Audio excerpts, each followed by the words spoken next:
আসসালামু আলাইকুম viewers, welcome back to my channel শখের আগ্রহ। আপনারা সবাই কেমন আছেন? আশা করছি আল্লাহর রহমতে সবাই ভালো আছেন। তো বয়সটা শুনেই বুঝতে পারছেন, বয়সটা একটু অন্যরকম, মানে ঠান্ডা লেগেছে। ঠান্ডার সমস্যার জন্য ভয়েসটা একটু মোটা মোটা শোনা যাচ্ছে, কণ্ঠটা ইগনোর করবেন আর কি। আপনারা সবাই একটু অসুস্থতার কারণে একটু ভিডিও দিতে সমস্যা হচ্ছে, তারপরেও আমি কালোমণির বাচ্চাদের ভিডিও করার চেষ্টা করছি, আপনাদের মাঝে শেয়ার করার চেষ্টা করছি। এখন যেই বৃষ্টি বাদলের দিন, দেহের জন্য সবারই ঘরে ঘরে জ্বর, ঠান্ডা, গলা ভাঙা এরকম একটা সমস্যা। তো আমারও ঠান্ডা লেগেছে, এর জন্য সবাই দোয়া করবেন যেন আমার ঠান্ডাটা দ্রুত সেরে যায়, আল্লাহ যেন সুস্থতা দান করেন।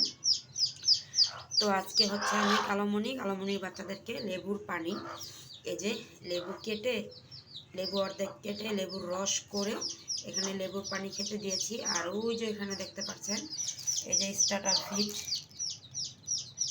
সোনালি বা ব্রয়লার যে কোনো একটা নিলেই হবে। আমি এবার ব্রয়লারটা নিয়ে এসেছি।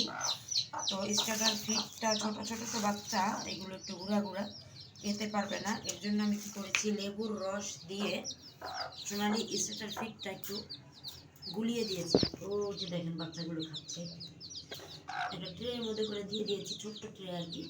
একটু লেবুর রস দিয়ে গুলিয়ে দিয়েছি যেন ওদের খেতে সুবিধা হয়।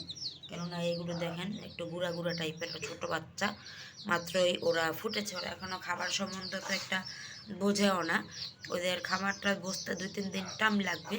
এর জন্য আমি প্রথমত ওদেরকে এখানে লেবুর পানি দিয়েছি পানির পাত্রে, আর লেবুর রস দিয়ে স্টার্টার ফিডটা আমি মিক্স করে দেখেন কিভাবে দিয়েছি। আপনারা অনেকেই বলেন বাচ্চা কিভাবে পালন করেন আপু, বাচ্চা কিভাবে খাবার দেন, কি খাওয়ান। প্রথমত আমি বাচ্চা ফোটার পর 48 ঘন্টা পর দেখেন সর্বপ্রথম লেবুর পানি খেতে দিই। এই যে লেবুটা এভাবে কেটে লেবুর পানি খেতে দিবেন, আর হচ্ছে স্টার্টার ফিট খেতে দিবেন, হয়তো বা গুঁড়া দিবেন, নয়তো এরকম আমার মতো করে রস দিয়ে একটু গুলিয়ে দিবেন, তাহলে বাচ্চাগুলোর খেতে খুব সুবিধা হবে। আবার আমি একটু গুঁড়া করে ছালার মধ্যে ছিটিয়ে দিয়েছি, হাঁটবে আর ঠোকরে ঠুকরিয়ে ওরা খাবারটা খাবে। তো আমি প্রতিনিয়ত আমার বাচ্চা ফোটার পর এরকমভাবেই খাবারটা খাওয়াই। 48 ঘন্টা পর ওদেরকে আমি সর্বপ্রথম যেটা করি, লেবুর পানি খেতে দেই, আর লেবুর পানির পর আমি দেই স্টার্টার ফিড। তো স্টার্টার ফিডটা আমি 1.5 মাস বয়স পর্যন্ত খাওয়াবো। এই যে স্টার্টার ফিড, এটা আমি 1.5 মাস বয়স পর্যন্ত খাওয়াবো, তারপর থেকে ঘরোয়ার ফিড খাওয়াবো। তো যদি আমার মতো করে এরকমভাবে মুরগির বাচ্চা ফোটার পর যত্ন নিতে পারেন, খাবার খাওয়াতে পারেন, তাহলে অবশ্যই আপনার বাচ্চাগুলো সুস্থ থাকবে, ভালো থাকবে, খুব দ্রুত বড় হবে ইনশাআল্লাহ। আমার ভিডিওটা ফলো করতে পারেন, ফলো করলে অবশ্যই উপকৃত হবেন আমি আশা করছি। কেননা আমার তো কোনো সমস্যা হয় না, বাচ্চাগুলো সুন্দর মতো বড় হচ্ছে। বড় হওয়ার পর আমরা পারিবারিক চাহিদা মেটানোর জন্য খাচ্ছি, কিছু ডিমের জন্য রাখছি, আবার কিছু বিক্রিও করছি। তো আপনারাও এরকমভাবে করতে পারবেন যদি আমার মতো করে সুন্দর মতো বাচ্চাগুলো পালন করেন। এরকম একটা ছোট্ট খাঁচায় আবদ্ধ করে রাখবেন, আর খাবার স্টার্টার ফিড খেতে দিবেন ভালো কোম্পানিরটা, যেটা নাকি নারিশ কোম্পানির, ওটা খেতে দিবেন। আর হচ্ছে লেবুর পানি, আজকের দিন আমি লেবুর পানি দিব, কালকে থেকে আমি লাইসোভিট কোসোমিক্স প্লাস খেতে দেব, যেরকমভাবে প্রতিনিয়ত আমি খাওয়াই আর কি।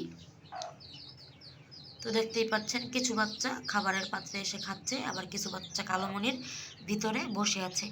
একটা কথা কি, কালোমণি সবগুলো বাচ্চাকে ভিতরে নিয়ে একদম সুন্দর করে বসে থাকে। দেখেন কালোমণি বসে আছে, বাচ্চাগুলো যার যার মতো করে খাবে, খাবার খেয়ে পেট ভরলে কালোমণির পাখার ভিতরে চলে যাবে, আবার যেগুলোর ক্ষুধা লাগবে ওরা আবার বাইরে চলে আসবে। তো একদিনে যতটুকু বুঝলাম, কালোমণিও বাচ্চাদেরকে খুব যত্ন করবে, যতটুকু বোঝা গেল আর কি। যতবার আমি দেখেছি ততবার দেখেছি বাচ্চাগুলোকে সবগুলোকে ওর পাখনার নিচে করে নিয়ে বসে আছে, মানে ওম দিচ্ছে। তো কালোমণির প্রথম মা হলো, সবার অনুরোধে কালোমণিকে আমি বসিয়ে দিয়েছিলাম, আমারও ইচ্ছা ছিল কালোমণিকে কুচে বসানোর জন্য বসিয়েছি। বাচ্চাগুলো এখন আস্তে আস্তে করে বড় হোক, দেখতে থাকেন আমি কিভাবে ওদেরকে লালন পালন করি, কি খাবার দেই এবং কি কি ঔষধ ওদেরকে খাওয়াই, ওরা যেন সুস্থ থাকে এই দোয়াই করবেন। তো সবাই ভালো থাকবেন, সুস্থ থাকবেন, আর আমি তো অসুস্থ, একটু দোয়া করবেন সবাই আমার জন্য যেন ঠান্ডাটা কমে যায়। তো সবাই ভালো থাকেন, সুস্থ থাকেন। পরবর্তী ভিডিও দেখার আমন্ত্রণ জানিয়ে এখানেই বিদায় নিচ্ছি। আসসালামু আলাইকুম আ রহমতুল্লাহি আ বারাকাতুহু।